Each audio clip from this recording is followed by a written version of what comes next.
బిడ్డలారా, దేవుని సంగమా, ఈనాటి ప్రభు దినమునకు, ఈ పరిశుద్ధ దినమునకు ఏర్పాటు చేయబడిన దేవుని వర్తమానమునకు మూలవాక్యము చదువుకున్న ముందు దేవుని యొక్క వాక్య భాగము అపోస్తలుడైన పౌలు కొరింథీయులకు రాసిన 2వ పత్రిక 5వ అధ్యాయము 20-21.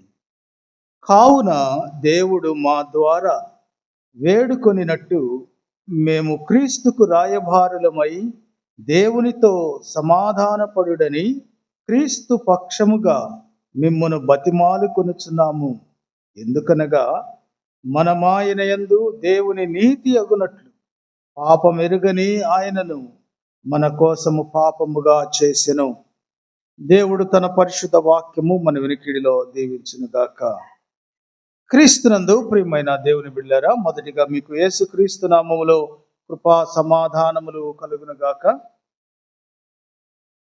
గమనించండి, 21వ వచనములో ఒక మాట ఇక్కడ మనం గమనిస్తాం. మనము ఆయన యందు దేవుని నీతి అగునట్లు అనే మాట మనం చూస్తే, మనము దేవుని నీతి, మనము నీతిమంతులం అవ్వాలి అనేది మరి దాన్ని బట్టి ఇక్కడ పౌలు గారు అంటున్నాడు, మేము దేవుని ద్వారా మిమ్మును ఏం చేస్తున్నాము, బతిమాలు కొనుచున్నాం. దేవుడు కూడా వేడుకుంటున్నాడంట మనల్ని, ఏమని, రండి నాలో కలవండి, నేను నీతిమంతుణ్ణి కాబట్టి నాలో కలవండి అని దేవుడు వేడుకుంటున్నాడంట మనల్ని. అంటే ఎంత ప్రాముఖ్యత దేవుడు మనకిస్తున్నాడు. ఎందుకు మనము అసలు దేనికి కూడా అర్హులము కానప్పుడు, యోగ్యులము కానప్పుడు దేవుడు గుర్తించాడు. మరి మనుషులు మనల్ని గుర్తించని విధంగా, అంటే మనుషులు మనల్ని గుర్తించకపోవచ్చు. కోరుకుంటాం కదా మనము, ఏమని, నన్ను వాళ్ళు గుర్తించట్లేదు, వాళ్ళు నన్ను లెక్క చేయట్లేదు, వాళ్ళు నన్ను పట్టించుకోవట్లేదు అని ఇటువంటి అన్ని కూడా మనుషుల్లో మనం చూస్తుంటాం.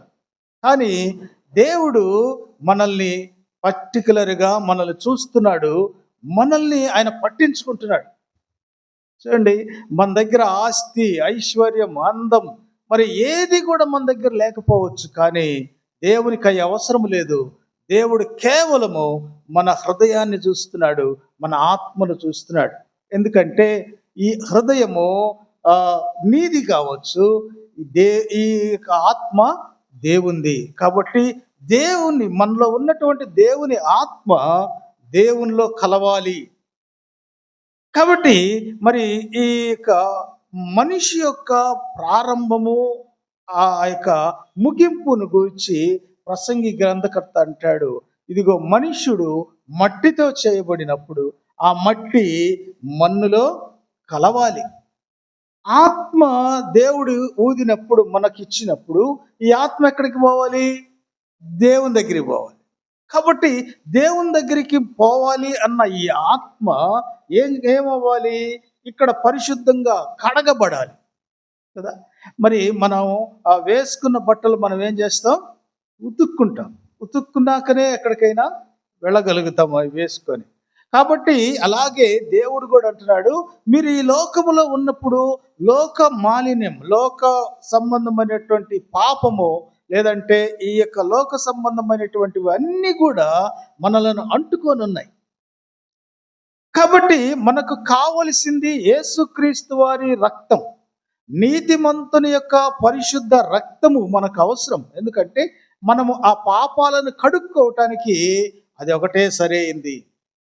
కాబట్టి దేవుడు ఏం చేశాడంటే ఈ లోకంలోకి ఆ పరిశుద్ధ రక్తాన్ని మన కోసం మరి ఖర్చు చేయటానికి ఆయన ఈ లోకంలోకి పంపబడి ఆయన ఏం చేశాడు అని అంటే, మన పాపాలు, మన మురికిని ఆయన మీద వేసుకున్నాడు.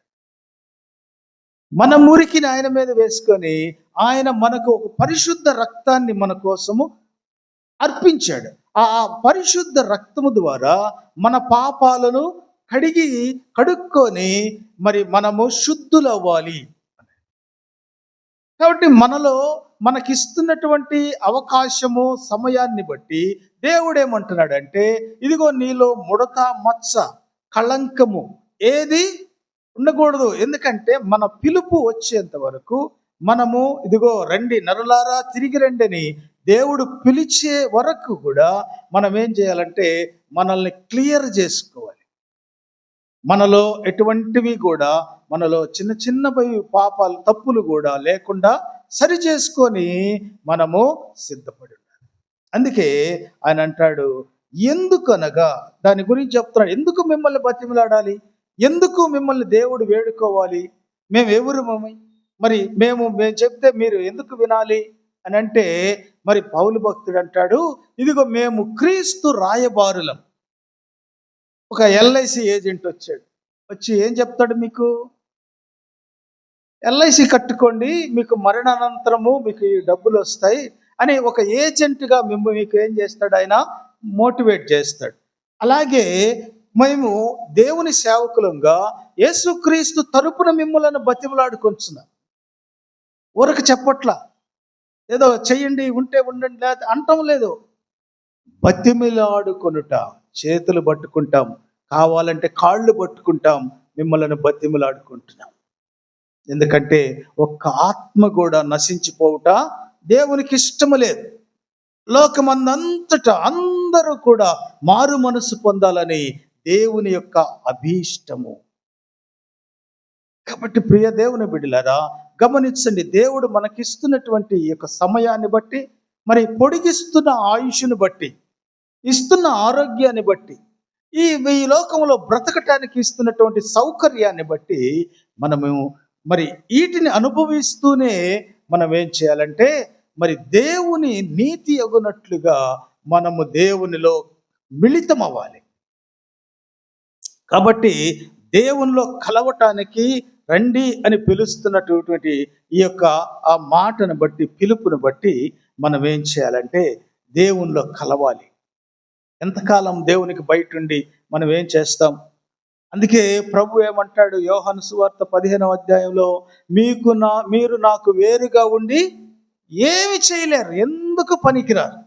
చూడండి, మనం అనుకుంటాం మనం దేవునికి కావాలేమో, మరి నా అవసరం దేవుడికి ఉందేమో అనుకుంటావు. కాదు, దేవుడు అంటున్నాడు, ముందు నువ్వు నాలోకి వస్తే, నాలోకి వచ్చినప్పుడు నేను నిన్ను ఎక్కడ వాడుకోవాలో అక్కడ నిన్ను ఉద్దేశిస్తాను అంటున్నాడు. కాబట్టి ప్రియమైన దేవుని బిడ్డలారా మనం గమనించాలి, మనము దేవుని నీతి అగునట్లు మరి ఎలా అవుతామో అని అంటే గమనించండి. మరి ఒక చిన్న ఉదాహరణ, ఇప్పుడు పెరుగన్నము ఉందండి. పెరుగన్నం ఎప్పుడైంది?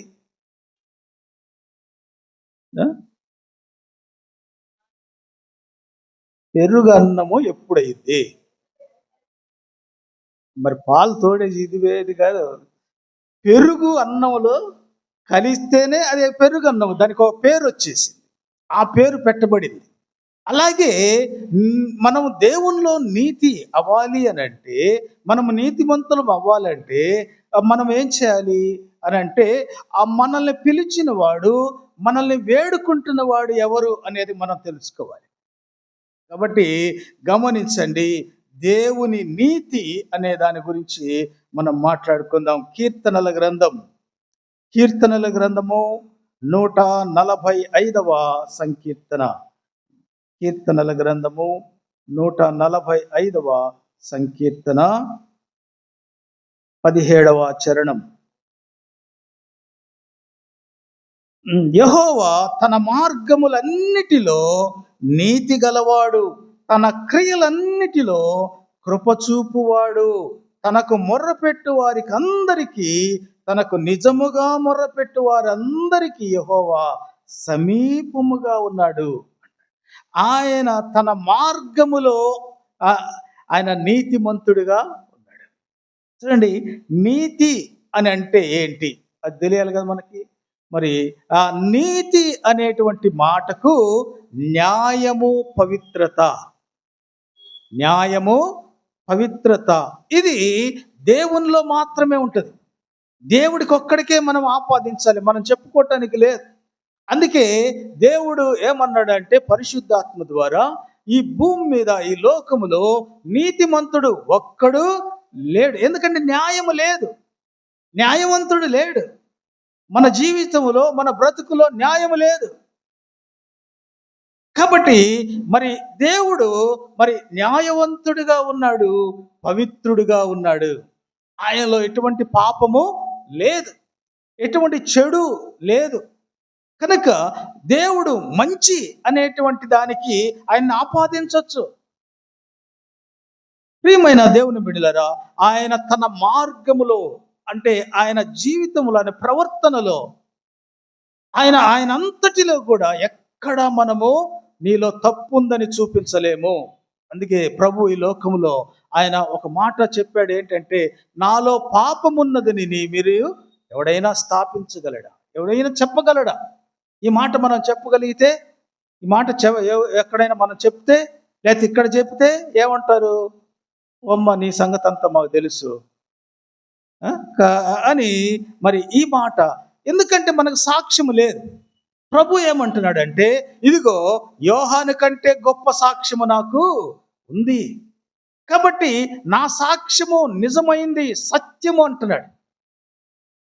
కారణం ఏంటి అని అంటే, నేను ఎక్కడి నుంచి వచ్చానో అక్కడికి మళ్ళీ తిరిగి నేను ఇక్కడికి వెళ్తాను. మరి మనం వచ్చాం, దేవుని చేత పంపబడ్డాము. మరి తిరిగి మనం ఎక్కడికి వెళ్తాం? నరకానికి వెళ్తామా, పరలోకానికి వెళ్తామా అండి? కాబట్టి ఇది మనం తెలుసుకోవాలి. అందుకే దేవుడు అంటున్నాడు, మీరు నా యందు నీతి అగునట్లు, న్యాయము పవిత్రత దేవునిలో ఉంది కనుకనే ఆయన ఏమంటున్నాడు అంటే, ఎటువంటి న్యాయము నీతి ఉంది దేవునిలో చూద్దాం. ద్వితీయోపదేశ కాండము 32వ అధ్యాయం. ద్వితీయోపదేశ కాండము 32వ అధ్యాయము.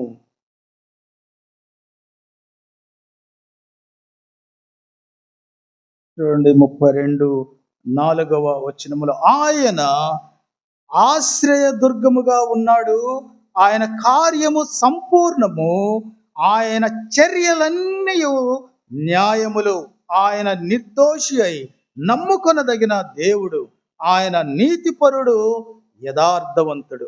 ఆయన చర్యలన్నిటిలో కూడా, అంటే ఆయన ఏది చేసినా కూడా దానిలో ఏముందంట? న్యాయముంది. గమనించండి, మనము ఎవరినైనా పిల్లల్ని కొట్టామనుకోండి, దెబ్బ కొట్టామనుకోండి, వాళ్ళ తల్లి లేదంటే వాళ్ళ సంబంధించిన వాళ్ళు ఏమని అడుగుతారు? ఎందుకు కొట్టావు అంటారు.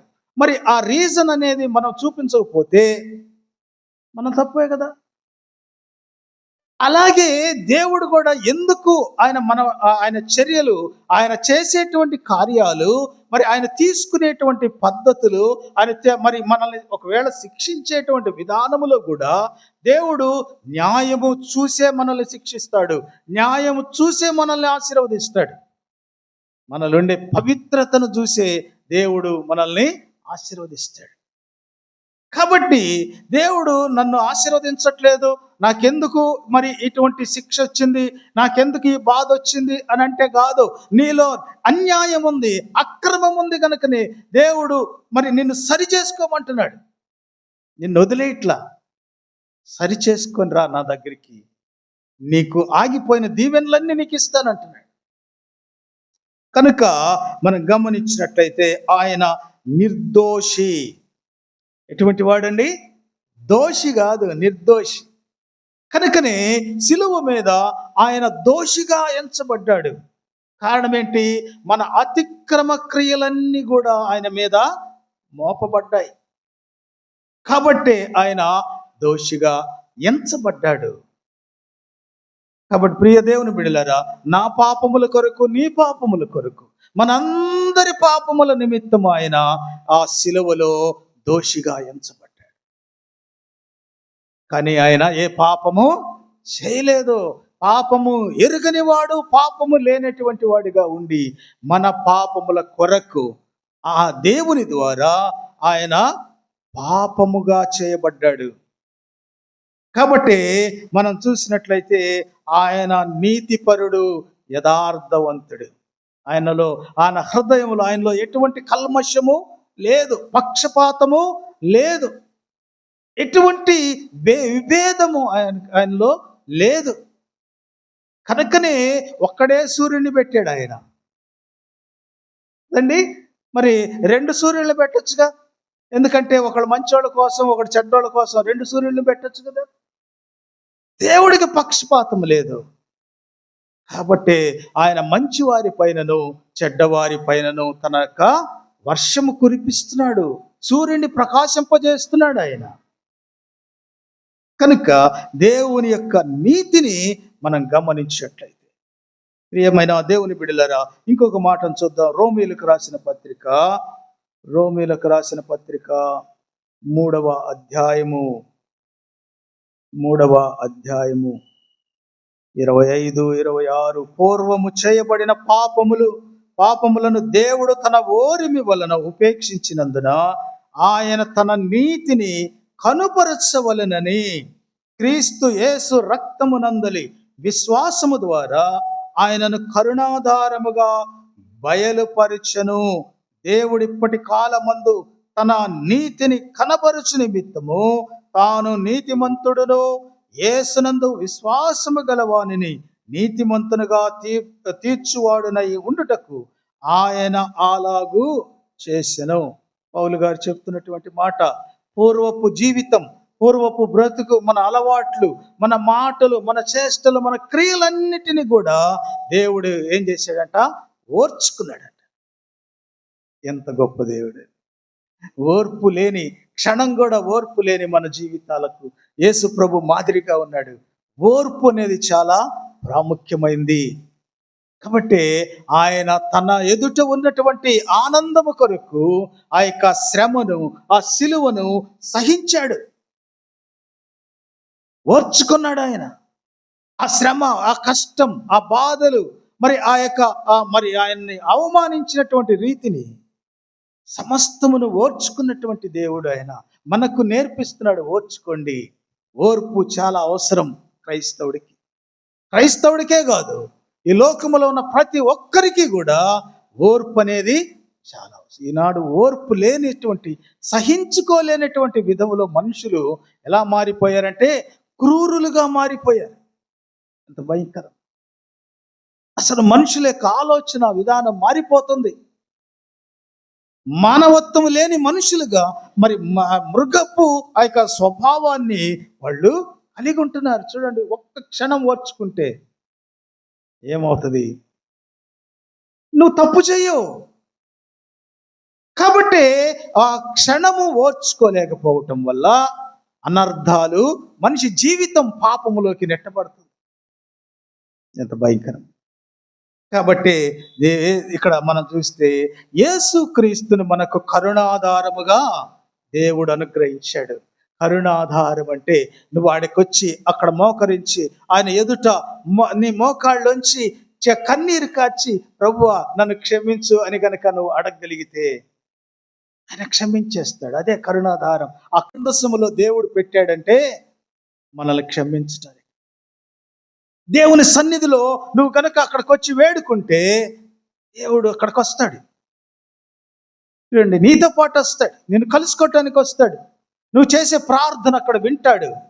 తద్వారా నీ పాపాలు నువ్వు ఏదైతే ఒప్పుకుంటున్నావో, ఏదైతే నీ నోట నుంచి వస్తుందో నన్ను క్షమించమని ప్రతి దానిని ఆయన కొట్టేసుకుంటా కూర్చుంటాడు. ఎంత గొప్ప దేవుడండి! మనల్ని, మన తప్పుల్ని లెక్కేసే వాళ్ళు ఉంటారు, కానీ ఆ తప్పుల్ని కొట్టేసే వాళ్ళు ఉంటారా? యేసు ప్రభు మన పాపాలను కొట్టేశాడు. ఆ కలువరి సిలువలో ఆయన సమస్తము ఏది దాచుకోకుండా ప్రతి ఆయనలో ఉన్నటువంటి ఆఖరి రక్తపు బిందువు వరకు కూడా ప్రతి రక్తపు చుక్క మన కోసం ఖర్చు పెట్టాడు. ఎంత గొప్ప ప్రభు మనకి ఉండటం మనము చేసుకున్న ధన్యత అది. యెహోవా దేవుడిగా గల జనులు ఎటువంటి వారు? మనం ఆశీర్వదించబడిన వాళ్ళం. కాబట్టి నువ్వు ఎప్పుడు నిన్ను తక్కువ అంచనా వేసుకోవద్దు, తక్కువగా నువ్వు చూసుకోవద్దు. అయితే నీతిని దేవుడు మాత్రమే చూడాలి, మనుషులు కాదు చూడాల్సింది. మనుషులు ఏదో మనల్ని మెచ్చుకోవాలని కాదు, మనుషుల మెప్పు కోసం మనము వాళ్ళ ఎదుట ఏదో నీతిమంతులుగా యాక్షన్ చేస్తే కాదు. దేవుడు మన నీతిని చూడాలి. దేవుడు మనకు సర్టిఫికేట్ ఇవ్వాలి. దేవుడు మనల్ని సాక్ష్యముగా దేవుడు మన సాక్ష్యాన్ని ఆశీర్వదించాలి. మనలో మంచి సాక్ష్యం ఉంటే దేవుడు ఏం చేస్తాడంటే దానిని అనేకులకు ప్రచురం చేస్తా, ఆయన ప్రకటిస్తాడంట. మనం అర్థమవుతుందా? కాబట్టి మనం చూసినట్లయితే మనలో ఎటువంటి సాక్ష్యం ఉందో చూద్దాం. మత్తయి సువార్త 6వ అధ్యాయము, మత్తయి సువార్త 6వ అధ్యాయం మొదటి వచనం, మనుషులకు కనబడవలెనని వారి ఎదుట మీ నీతి కార్యము చేయకుండా జాగ్రత్త. మొదట దేవుడు నిన్ను సర్టిఫై చేసినప్పుడు తర్వాత మనుషులు ఆటోమేటిక్గా నిన్ను ఒప్పుకుంటారు. ప్రియమైన దేవుని బిడ్డలారా, దేవుడు అంటున్నాడు జాగ్రత్త పడండి, జాగ్రత్త పడండి. జాగ్రత్త లేకుండా, ఎందుకంటే ఈ లోకము ప్రమాదకరమైంది, ఈ లోకము చాలా అపాయకరమైంది కనుకనే దేవుడు అంటున్నాడు జాగ్రత్త అనే మాట వాడుతున్నాడు. మనుషులకు కనబడాలని ఎప్పుడు కోరుకోవద్దు. అందుకే లేని ఎడల పరలోకమందున్న మీ తండ్రి యొద్ద మీరు ఫలము పొందరు. లేని ఎడల, మనుషులే కావాలనుకుంటే, మనుషులే చూడాలనుకుంటే, మనుషులే మెచ్చుకోవాలనుకుంటే ఫలం ఉండదు. మనుషుల దగ్గర ఫలం ఉండదు. నిన్ను మెచ్చుకున్న వాళ్ళు కాసేపు అయితే నిన్ను ద్వేషిస్తారు, నిన్ను అవమానిస్తారు, వాళ్ళు తట్టుకోలేరు, నిన్ను భరించలేరు వాళ్ళు. ప్రియమైన దేవుని బిడ్డలారా గమనించండి, దేవుడు స్పష్టంగా మాట్లాడుతున్నాడు. పరలోకమందున్న మీ తండ్రి మిమ్మల్ని చూడాలా. మీరు ఉపవాసం ఉన్నప్పుడు, ప్రార్థన చేయనప్పుడు మీరు రహస్యంగా మీ ప్రార్థనా గదిలోకి వెళ్ళండి, లేదా రహస్యమందు ప్రార్థన చేయి. ఉపవాసం ఉన్నప్పుడు అందరు కనపడాలని నువ్వు చెయ్యొద్దు. ఇది చాలా రహస్యంగా చేయాల్సిన కార్యం. ఇది అనేకులకు కనబడాలని కాదు, నీ పర్సనల్, ఇది దేవునికి నీకు మరి తెలియాల్సినటువంటి విషయం. అందుకే దేవుడు అంటున్నాడు మనుషులు చూడాలని నువ్వు ఎప్పుడు కూడా కోరుకోవద్దు. చూడండి, లూకాసు వార్త 18వ అధ్యాయం, లూకాసు వార్త 18వ అధ్యాయము, 18వ అధ్యాయము ఇక్కడ దాన్ని మనం చూస్తాం.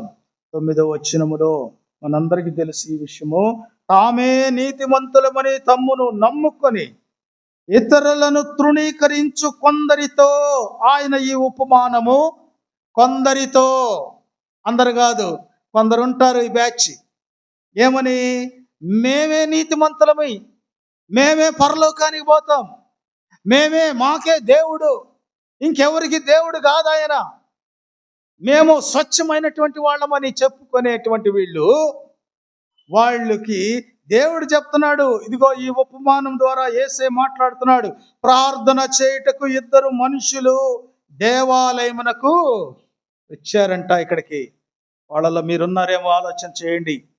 2 రకాలోళ్ళు, 2 భాగాలుగా, 2 విధాలుగా ఉన్నటువంటి వాళ్ళు. ఈ 2లో నువ్వెవరివో తేల్చుకోవాలి ఇప్పుడు. అందుకే ఆయన అంటాడు 2 వచ్చారు ప్రార్థనకి, వాళ్ళు ఎలాగున్నారు అని అంటే, చూడండి, వారిలో ఒకడు పరిసయుడు, ఒకడు సుంకరి. పరిసయుడు నిలువబడి, దేవా, నేను చోరులను, అన్యాయస్తులను, వ్యభిచారులైన ఇతర మనుషుల వలెనైనను ఈ సుంకరి, రెండోవాడు ఉన్నాడు, వాడిని చూపిస్తున్నాడు. ఇట్లా ఏలు పెట్టి చూపించే వాళ్ళు ఉంటారు, జాగ్రత్త. నిన్ను నిన్ను నిన్ను ఏం చేస్తా, బ్లేమ్ చేసేవాళ్ళు, నిందించేవాళ్ళు ఉంటారు. నిన్ను నిందించేవాళ్ళు ప్రార్థనలోనే ఉంటారు, సహవాసంలోనే ఉంటారు. అందుకే యేసు ప్రభు చూచినప్పుడు, ఆ 2 చూచినప్పుడు, ఆ 2లో ఒకడు వేషధారి, ఇంకొకడు సుంకరి. తన తప్పును తాను తెలుసుకున్నాడు, తన తప్పును ఎరిగిన వాడు, అయ్యో ఇది పరిశుద్ధ స్థలం అని ఎరిగి ఆయన బయటనే మోకరించి అతను ఏం చేస్తున్నాడు, గుండెలు తన పాపముల నిమిత్తము ఆ ప్రాయశ్చిత్తము కోసం ఆయన గుండెలు బాదుకొని ఏడిచి కన్నీరు గార్చి, దేవా దేవా నేను పాపినయ్యా, నేను నీ ఎదుటికి రాలేనయ్యా. ఎంత గొప్ప మాటలండి. ఈ వ్యక్తి తన పాపములు కూడా మరి అతను ఎంచుకోకుండా చూసుకోకుండా నేను బాగున్నానులే అనుకొని తమ్మును తాము నీతిమంతుడిగా ఎంచుకున్నాడు. తానే నీతిమంతుడిగా ఎంచుకున్నాడు అతను. కనుక దేవుడు చూస్తున్నాడు మనల్ని. కాబట్టి మన నీతి దేవుడు చూడాలి. నీతి నిమిత్తము మనము ప్రతిష్ఠించుకోవాలి, ప్రత్యేకపరుచుకోవాలి. న్యాయము పవిత్రత కోసం నువ్వు ఆ కొందరిలో నుంచి పక్కకు రావాలి. ఆ తీర్మానం చేసుకో, అది ఉండాలి. ఇప్పుడు అందరం కలిసి ఉన్నాం, ఇప్పుడు కూర్చున్నాం. రేపు దేవుడు ఏం చేస్తాడంటే యేసయ్య వచ్చినప్పుడు మనలో నుంచి కొంతమందిని సపరేట్ చేస్తాడు. వీళ్ళని ఏమన్నాడంటే ఆశీర్వదించబడిన గొర్రెలారా పక్కకు రండి అంటాడు. రెండో వారిని మేకలతో పోల్చాడు. మేకలారా పక్కకు పోండి అంటాడు. మరి నువ్వెవరివి, గొర్రెవా మేకవా? ఇప్పుడైతే అందరికి మనం బాగానే కూర్చున్నాం, ఎవరికి తెలియకపోవచ్చు.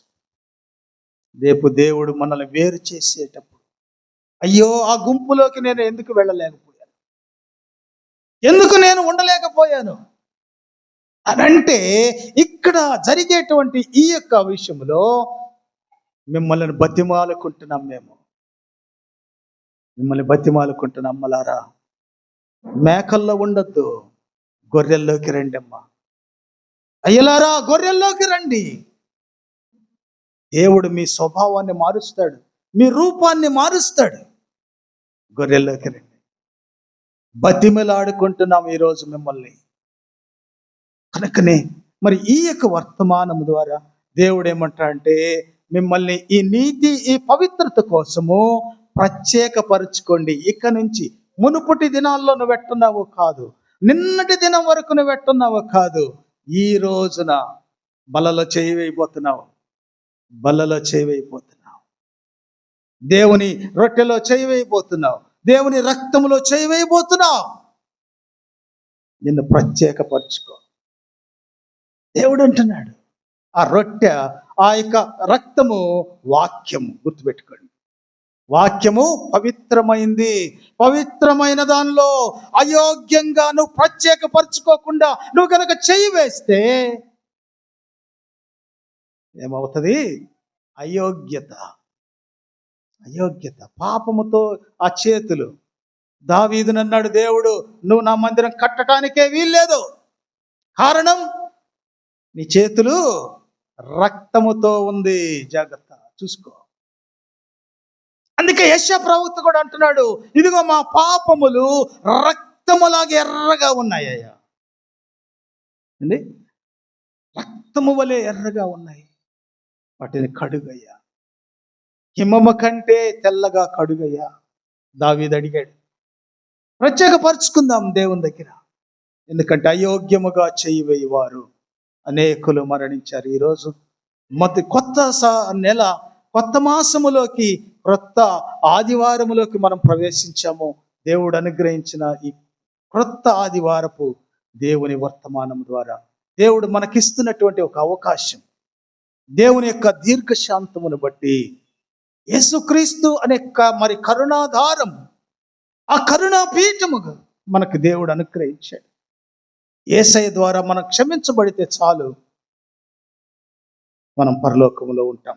అందుకే మరి ప్రత్యేకించుకోవటము, మనం ప్రత్యేకపరుచుకోవటము అనేది దేవుడు అంటున్నాడు. చూడండి, భక్తుడు ఏ విధంగా ప్రత్యేకపరుచుకున్నాడు. 141వ కీర్తనల గ్రంథం 141వ సంకీర్తన 3 నుంచి 5 వచ్చిన 5 చరణాలు.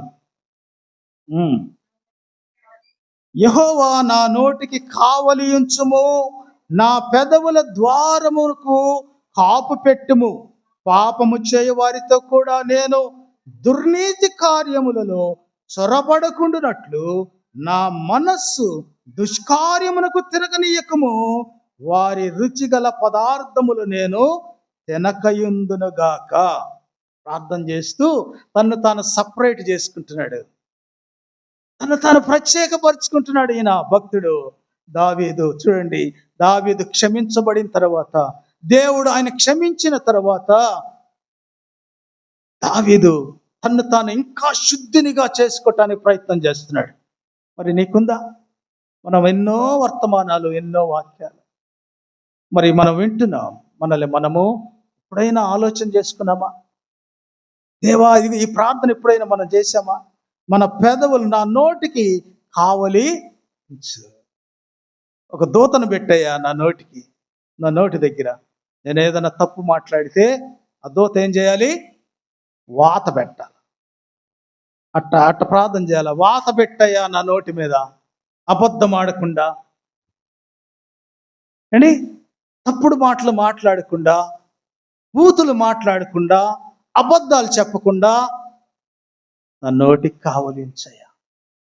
దేవుణ్ణి అడగాల. అడిగితే ఇస్తాడు. ఒక దూతను పంపిస్తాడు, జాగ్రత్త కాసుకోనుండు నా బిడ్డని. కాబట్టి ప్రియమైన దేవుని బిడ్డలారా, నా పెదవుల ద్వారమునకు కాపు పెట్టుము, పాపము చేయి వారితో కూడా నేను దుర్నీతి కార్యములలో చొరబడకుండానట్లు. అసలు మనం కొన్ని విషయాలలో ఆలోచన చేయకుండానే చొరబడేస్తాం. జాగ్రత్త, అది ప్రమాదం.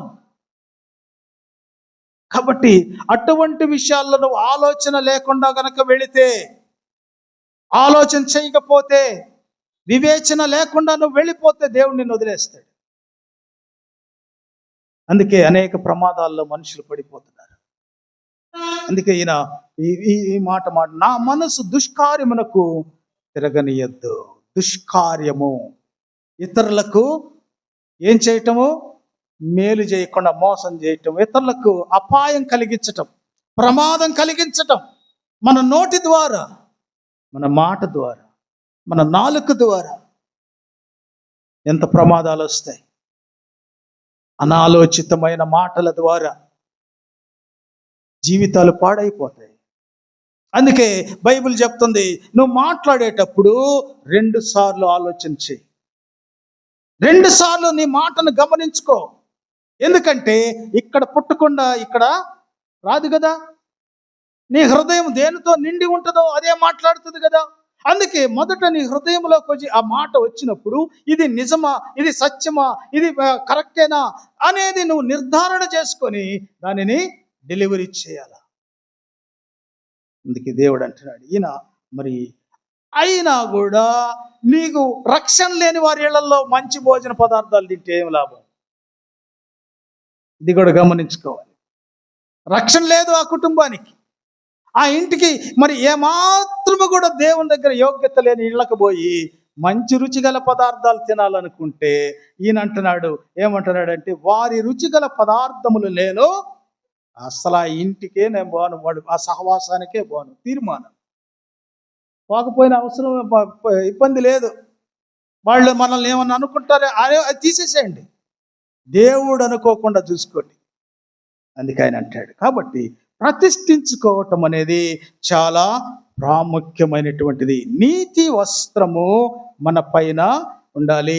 ఆధ్యాత్మిక శుద్ధత, నీతి వస్త్రము అనేది మనం గమనించినట్లయితే ఏంటి ఈ నీతి వస్త్రం? చూద్దాం. రోమాపత్రిక ముగిస్తాను, టైం అయిపోతుంది. రోమాపత్రిక 13వ అధ్యాయము 14వ వచనం. మెట్టుకు ప్రభు అయిన యేసుక్రీస్తును ధరించుకొనిన వారై శరీరేచ్ఛలను నెరవేర్చుకొనుటకు శరీరం విషయమై ఆలోచన చేసుకొనండి. నీతి వస్త్రం అంటే ఎవరు? యేసుప్రభు. యేసుప్రభుని మనం ఏం చేయాలి? ధరించుకోవాలి. ఇప్పుడు నీ పైన యేసుప్రభు ఉన్నాడా? నువ్వు ధరించుకొని ఉన్నావా? ఒకసారి ఆలోచన చేసుకోండి. నేను యేసుప్రభుని ధరించుకొని వచ్చానా అనేది చాలా ప్రాముఖ్యమైనది. అందుకే ఆయన అంటాడు, నీతి వస్త్రము నీకు లేకపోతే, పెండ్లి వస్త్రము, రక్షణ వస్త్రము నీ పైన లేకపోతే, స్తుతించే వస్త్రము నీ పైన లేకపోతే నువ్వు మరి దేవుని సన్నిధిలో నువ్వు ఏమవుతావు? వెళ్ళగొట్టబడతావు. పెద్ద మాట, చాలా బరువైన మాట. వెళ్ళగొట్టబడతావు, తరిమేస్తాడంట దేవుడు. కాబట్టి పెళ్లి విందుకు ఒకడు వచ్చాడు, పెళ్లికి వచ్చాడు. ఏమడిగాడు ఆయన్ని? నువ్వేమన్నా నాకు కానుక తెచ్చావా, గిఫ్ట్ తెచ్చావా అని అడిగాడా? ఏమడిగాడు? పెళ్లి వస్త్రం ఏదయ్యా? పెళ్లికి కదా నువ్వు వచ్చింది, దేవుని సన్నిధికి వచ్చావు, స్తుతి వస్త్రం ఏది? నువ్వు దేవుని సన్నిధికి వచ్చావు, నువ్వు రక్షణ వస్త్రం ఏది? అవి లేకపోతే దేవుని దృష్టిలో మనం నగ్నంగా కనిపిస్తాము. భయంకరం. దేవుడు మనం ఆల్రెడీ మన బట్టలు వేసుకున్నా కూడా దేవుడు ఈ ఆధ్యాత్మిక వస్త్రము గనక లేకపోతే, క్రీస్తుని మనం ధరించుకోకపోతే మనము దేవుని ఎదుట ఎలా కనిపిస్తాము? దేవదూతల ఎదుట ఎలా కనిపిస్తాము? నగ్నంగా కనిపిస్తాము. అందుకే దేవుడు అంటున్నాడు, క్రీస్తుని ధరించండి, శరీరేచ్ఛలను మీరు నెరవేర్చొద్దు. నాకు ఇవి ప్రార్థనకు పోవాలి, నాకు మరి వస్త్రాలు, ఏ వస్త్రం వేసుకోవాలి, ఏ బట్టలు కట్టుకోవాలి, ఏం తినాలి, ఏం చేయాలి, ఇవన్నీ పక్కన పెట్టేసి యేసయ్య నేను కలిగి ఉన్నానా లేదా? ప్రభు అంటున్నాడు, యేసయ్య నీకుంటే ఇవన్నీ నీకు అవసరమే లేదు. పరలోకానికి పోవటానికి మనం సూట్ వేసుకుంటే పరలోకం పోతామా? సూట్లో పోయి యేసు ప్రభు దగ్గర నిలబడతామా? కాదు కదా. కాబట్టి ఎట్లాగైతే మనం వచ్చామో, యోబు అంటాడు, నేను నా తల్లి గర్భములో నుండి దిగంబరిగా వచ్చాను, నాకు ఎటువంటి వస్త్రము లేదు, తిరిగి నేను మరలా పోయేటప్పుడు అట్లానే పోవాలి. లోకాన్ని విడిచిపెట్టాలి. లోకములోనే నీకు వస్త్రాలు, ఈ వస్త్రాలు. యేసయ్య అనే వస్త్రము నువ్వు కలిగి ఉండాలి. అందుకే ఆయన అంటాడు. కాబట్టి ప్రియమైన నా దేవుని బిడ్డలారా, దేవుడు మనతో మాట్లాడుతూ అంటున్నాడు, రెండవది నిజాయితీ. నిజాయితీ అనేది మనలో ఉండాలా.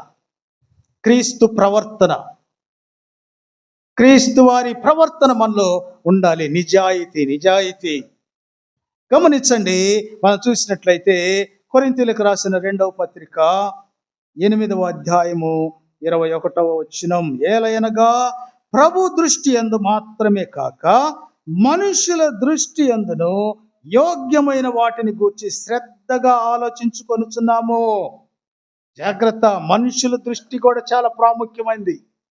అందుకే ఆయన అంటాడు, ప్రభు దృష్టి యందు కాదు, మనుషుల దృష్టి యందు కూడా యోగ్యమైన వాటిని చేయండి. మంచివి, ఆశీర్వాదకరమైన కార్యాలు చేయండి, వాటిలో పాల్గొనండి. మరి ఇంత ధర్మశాస్త్రము, ఇంత తెలిసినటువంటి పేతురు గారు ఏం చేశారంటే, ఒక చోటుకెళ్ళి ఆయన భోజనం చేస్తా ఉన్నాడు. ఎవరితో భోజనం చేశాడు అంటే, అన్యులతో భోజనం చేస్తున్నాడంట. ఆయన పక్కన కూర్చున్న వాళ్ళందరూ రక్షణ లేనివారు, దేవుడు అంటే తెలియని వాళ్ళతో మధ్యలో కూర్చొని భోజనం చేస్తున్నాడు. పౌలు చూశాడు. పౌలుకి బాధేసింది, కొంచెం ఒక రకమైన కోపం కూడా వచ్చింది. సాక్ష్యం పోతుంది. ప్రియమైన దేవుని బిడ్డలారా, గమనించండి, నువ్వు ఎవరితో ఉంటున్నావో, ఎవరితో కలిసి ఉంటున్నావో, ఎవరితో కూర్చొని మాట్లాడుతున్నావో, నీ మాటలు ఎలాగున్నాయో మనుషులు చూస్తారు. మనుషులు ఏం చేస్తారంటే నిన్ను ఎస్టాబ్లిష్ చేస్తారు. ఎక్కువ నిన్ను ఏం చేస్తారంటే వాళ్ళు తప్పుడోళ్ళుగా చూపిస్తారు. చూడండి, ఆమె ఎవరిలో కూర్చుందో, ఆమె ఏం మాట్లాడుతుందో గమనించండి అని. మనుషులకు కూడా యోగ్యమైన వాటిని మనము చేసే విధంగా కనిపించాలి. మన జీవితంలో మంచివిగా మనము కనిపించాలి. నిజాయితీ ఉండాలి మనలో, నిజమైంది మనలో ఉండాలి. నిజమైంది లేక, సత్యము లేకపోతే దేవుడు దాన్ని ఒప్పుకోడు. రెండవది మనం చూస్తే చివరిగా మరి ఈ నిజాయితీ ఎట్లాగుండాలి అనే దాని విషయంలో ఆ అపోస్తుల కార్యముల గ్రంథము మనందరికీ తెలిసిన విషయమే. ఇంకోసారి జ్ఞాపకం చేస్తూ 5వ అధ్యాయం అపోస్తుల కార్యముల గ్రంథము 5వ అధ్యాయము ఇక్కడ మనం చూస్తే అననీయ అనే ఒక మనుషుడు ఉన్నాడు. ఈ మనుష్యుడు తన భార్య అయిన సప్పిరాతో ఏకమై ఏం చేశాడు? ఎందుకమ్మాడు పొలం? దేవుని పరిచర్యకి కానుకిస్తానన్నాడు, ఒప్పుకున్నాడు. ఎవరు అడగల. మనం కూడా మనలో ఏ నిర్ణయాలు తీసుకుంటాం. ఇది అసాధ్యమైందా అనేది మనం అసలు వాటి గురించి మాట్లాడు. నిర్ణయం తీసేసుకుని నేను దేవునికి ఇస్తాను చెప్పాడు భార్యతో. అమ్మాయి ఇదిగో మనము కానుకివ్వాలా పరిచర్యకి, అందరు తెచ్చిస్తున్నారు అని అంటే సరే అనేది భార్య కూడా. పొలం అమ్మారు, డబ్బు తెచ్చుకున్నారు. ఏడకు తెచ్చారు? నేరుగా ఇవ్వాల్సిన చోటకు తీసుకెళ్ళా. ఏడకు తెచ్చారు? ఇంటికి తెచ్చుకున్నారు. ఇంట్లో మనసు మారిపోయింది. గమనించండి, దేవునిది నీ ఇంట్లో ఉంటే మనసు మారిపోద్ది. ఆ ఖర్చులకి దేవుని సొమ్ము కూడా ఖర్చు పెట్టేస్తావు. దేవునికి ఇవ్వాల్సినటువంటి వాటిని నువ్వే ఖర్చు పెట్టుకుంటావు. నిజాయితీ లేదు, నిలబడే స్టెబిలిటీ లేదు వాళ్ళలో. అందుకే దేవునికి తీసిపెట్టి పక్కన పెట్టి దేవునికి ఇవ్వాల్సినటువంటి దాన్ని త్వరపడి ఇవ్వండి, దాచుకోవద్దు. దేవుడు కూడా అదే చెప్పాడు, మన్నాని దాచుకోవద్దు. దాచుకుంటే ఏమైంది? కుళ్ళిపోద్ది, వాసన వస్తుంది, చెడిపోద్ది. కాబట్టి ఇక్కడ ఈ అననీయ సప్పీరాలు కూడా వాళ్ళు మొదట ఒప్పుకున్నారు. విశ్వాసులే, మనలాగా వచ్చిన వాళ్ళే, చర్చికి సంఘములో వాళ్ళే, సంఘములో ఒక ఆ సభ్యులుగా ఉన్నటువంటి రక్షణ పొందినటువంటి ఈ భార్యాభర్తలు ఇద్దరు కూడా ఏం చేశారు? మాట ఇచ్చారు, తర్వాత మాట తప్పారు. ఆ మాట తప్పినందువల్ల వాళ్ళు కొని తెచ్చుకున్న ప్రమాదం ఏంటంటే భర్త అక్కడే రక్తం కక్కి అబద్ధమాడి చచ్చిపోయాడు. అబద్ధమాడాల్సిన అవసరం లేదు, కానీ ఆ ధనము వల్ల ఇంటికి తెచ్చుకున్నప్పుడు ఆ ఇంటిలో జరిగిన పరివర్తన వలన, మార్పు వలన వాళ్ళు సాతానుకి లోబడిపోయారు, ఆకర్షితులైపోయారు. తద్వారా అతను ఏంది అననీయ, ఏంది ఇంతేనా? ఇంతేనండి అన్నాడు. అక్కడే రక్తం కక్కి చనిపోయాడు. భార్య వచ్చింది, ఇదంతా తెలియక మా ఆయన మొత్తం చెప్పేసి సర్దేసి ఉంటాడులే, అంతా క్లియర్ అయిపోయి ఉంటుంది అని ఆమె బాగా చక్కగా తలస్నానం చేసి చక్కగా వచ్చింది ప్రార్థనలోకి. వచ్చినాక పేతురు అడిగారు, ఏమ్మా ఇదేనా తెచ్చింది? ఇదే, ఆయన చెప్పలేదా? ఇదే అమ్మ. 10 నిమిషాలు కూడా కాల ఆయన ఎత్తుకుపోయి, నువ్వు అప్పుడే అబద్ధం ఆడేసావు అంటే ఇద్దరు మాట్లాడుకొని వచ్చారా ఏంది అని అంటే ఆమె కూడా అక్కడ పడి చచ్చిపోయింది. దేవుడు కోరుకుంటున్నాడు, నీతి అనేది, న్యాయం అనేది, పవిత్రత అనేది నీకు ఎలా వస్తుందంటే దేవుని ద్వారా. దేవుని నీతి నువ్వు పొందుకోవాలి. ఆయనలోకి రండి అంటున్నాడు. బయట ఉండి నీకు నీతి రాదు, దూరంగా ఉంటే నీకు నీతి రాదు. దేవునిలోకి రండి, దేవునిలోకి రండి. దేవుడు పిలుస్తున్నాడు, రండి. మిమ్మల్ని బతిమలాడుకుంటున్నాం. ఈరోజు మిమ్మల్ని దేవుడు వేడుకుంటున్నాడు, రండి, దేవుళ్ళకి రండి. ప్రతిష్ఠించుకుందాం, సపరేట్ అవుదాం, ప్రత్యేకించుకుందాం. ఈ రోజు నుంచి నేను ఆ ప్రత్యేకమైన వ్యక్తిగా నేను ఉండాలి, దేవుని నీతిలోకి నేను రావాలి అనేటువంటి తీర్మానం నువ్వు ఈరోజు చేసుకుందాం. అననీయ సప్పీరాల్లాగా మనం నిజాయితీ లేని వారంగా ఉండొద్దు. దేవుడు నిన్ను అడగట్లేదు. ఒకవేళ దేవుడు అడగాల్సి వస్తే నిన్ను అడుగుతాడు, అప్పుడు ఇవ్వు. కానీ నీ సొంత నిర్ణయాల ద్వారా నీవు ప్రమాదాన్ని కొని తెచ్చుకోవద్దు. దేవునికి ఇవ్వండి, అది మంచిది. కానీ దేవునికి ఇచ్చే దాంట్లో కూడా కోత పెడితే అది కరెక్ట్ కాదు. దేవుడేం లేనోడేం కాదు. కాబట్టి రూపాయి, 10 రూపాయలు, 10 రూపాయలు దేవుడికి మనం ఎందుకు ఇవ్వాలి? దేవుడు మనల్ని ఒక మంచి స్థానంలో పెట్టాడు కదా. మరి ఇటువంటి పరిస్థితుల్లో ఉన్నప్పుడు దేవునికి తెచ్చివ్వాలి. దేవుని సన్నిధిలో దేవుడు చూస్తాడు నిన్ను. దేవుని నీతి, అననీయ సప్పీరాన్ని దేవుడు చూశాడు. ఆ కానుకల పెట్టెలో కానుకలు వేస్తున్న ఆ స్త్రీని, విధవరాల్ని దేవుడు చూశాడు. అన్నీ చూస్తుంటాడు దేవుడు, మనల్ని స్పష్టంగా గమనిస్తాడు. కాబట్టి తీర్మానం చేసుకుందాం, ప్రభువా ఈరోజు నేను ఒక నీతిమంతుడిగా నీలోకి, నువ్వే నీతిమంతుడు కాబట్టి నీలోకి నేను రావాలి అనే ఒక తీర్మానము ఇదిగో నాయనా, గడిచిన మాసమంతా మమ్మలను క్షేమంగా కాచి కాపాడారు ప్రభు. నాయనా, ఏ యోగ్యత లేకపోయినప్పటికీ కూడా మమ్మలను ఎంతో ప్రేమించావు ప్రభు, నీకు స్తోత్రాలు తండ్రి. దేవా, ఇదిగో నాయనా, ఈ యొక్క నూతన ఆదివారమును మా జీవితంలోనికి మీరు అనుగ్రహించి ప్రభు నీ సన్నిధిలో ఉండే భాగ్యం ఇచ్చినందుకు స్తోత్రాలు తండ్రి. ఎందుకు మేము నీ సన్నిధికి పిలువబడ్డాం, ఎందుకు నీ సన్నిధిలో మేము ఇంతవరకు గడపాల్సిన అవసరం ఎందుకుంది అని అంటే, మేము నాయనా యేసుక్రీస్తు ద్వారా నీలో నీతి అగునట్లుగా ప్రభువా దేవా మమ్మలను మీరు పిలిచారు, మమ్మలను వేడుకుంటున్నారు, మమ్మలను బతిమాలుకుంటున్నారు. నీకు వందనాలు, స్తోత్రాలు ప్రభువా.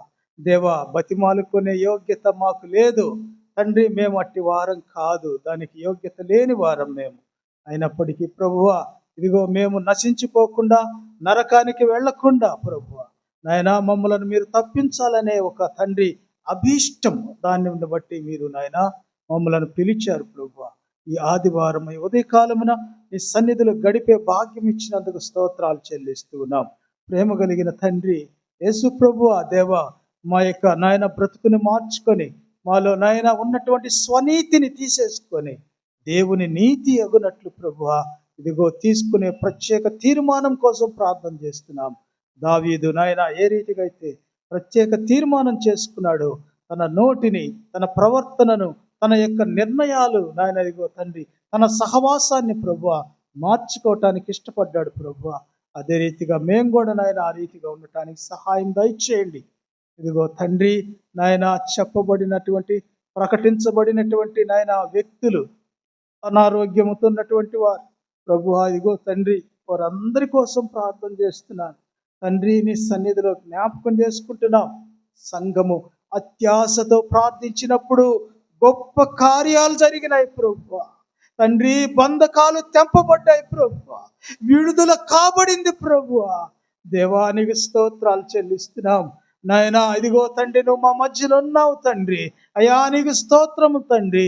నువ్వు కార్యములు జరిగించేవాడవు, చేయువాడవు నీవే ప్రభువా. నీ చర్యలన్నీ న్యాయములు ప్రభువా తండ్రి. నువ్వు నాయన అయా నిర్దోషివి, యథార్థవంతుడవు ప్రభువా తండ్రి. ప్రార్థన చేస్తున్నాం తండ్రి, నువ్వు నాయన న్యాయవంతుడవు ప్రభువా. నీ మార్గములంతటిలో ప్రభు నువ్వు న్యాయవంతుడివి, నువ్వు నీతిమంతుడవు ప్రభువా. నీలో న్యాయం ఉంది దేవా. నువ్వు పవిత్రుడవు తండ్రి. మాలో ఎటువంటి పవిత్రత లేదయ్యా. అయ్యా క్షమించయ్యా. అయ్యా అయ్యా ఇదిగో తండ్రి అనారోగ్యంతో బిడ్డల కోసం ప్రార్థన చేస్తున్నావు, నిన్ను బ్రతిమాలుకుంటున్నావు, నీ పాదాలు పట్టుకొని ప్రార్థన చేస్తున్నాను తండ్రి. సహాయం దయచే. బిడ్డలను చూడు తండ్రి, బిడ్డలను చూడు తండ్రి. నువ్వు జ్ఞాపకం చేసుకుంటే చాలు తండ్రి. అయ్యా వారు బాగుపడిపోతారయ్యా. అయ్యా సహాయం దయచే. వాళ్ళని నీ సన్నిధికి నడిపించు ప్రభు. కృప చూపు, దయచూపు దేవా. యేసయ్యా యేసయ్యా నీ కార్యము జరిగించు. నీ స్తోత్రాలు. నీ పరిశుద్ధాత్మ అగ్ని ఆ బిడ్డల పైన కుమ్మరించబడ్డకు సహాయము దయచేయండి దేవా. నీ సన్నిధిలో మేమున్నాము. ఇదిగో మా పైన నీ పరిశుద్ధాత్మ అగ్ని దిగవచ్చులాగున మమ్మలను మండించండి, మమ్మలను మండించండి. ఒకవేళ ఆరిపోతున్నటువంటి పరిస్థితులు ఉంటే ఆ జీవితాలను వెలిగించండి ప్రభు. సహాయం దయచే ప్రభు. ఒలీవ నూనె వలె పరిశుద్ధాత్మ మేము నాయన ఆత్మతో నింపబడినట్లుగా సహాయం దయచే. నిత్యము వెలుగునట్లు నీ సన్నిధిలో ప్రభు మాకు నాయన కృప దయచేయండి. నీకే స్తోత్రాలు చెల్లిస్తూ నీ రాజ్య వ్యాప్తికై విత్తబడిన కానుకలను మీరు ఆశీర్వదించండి. ఆయన గుప్పిలిని దీవించండి. అన్నయ్య సప్పిరాల వలె మేము ఉండకుండా ప్రభు ఇదిగో తండ్రి సొంత నిర్ణయాలు తీసుకొని వాటిని నెరవేర్చలేని వారంగా మేము ఉండకుండా దేవునికి సంతోషంగా ఇచ్చే వారంగా నాయన మా గుప్పిలి నాయన ఇదిగో నీకు మహిమకరంగా ఉండటానికి సహాయం దయచే. అట్టి నిర్ణయం, అట్టి తీర్మానాలను బట్టి నీ స్తోత్రాలు.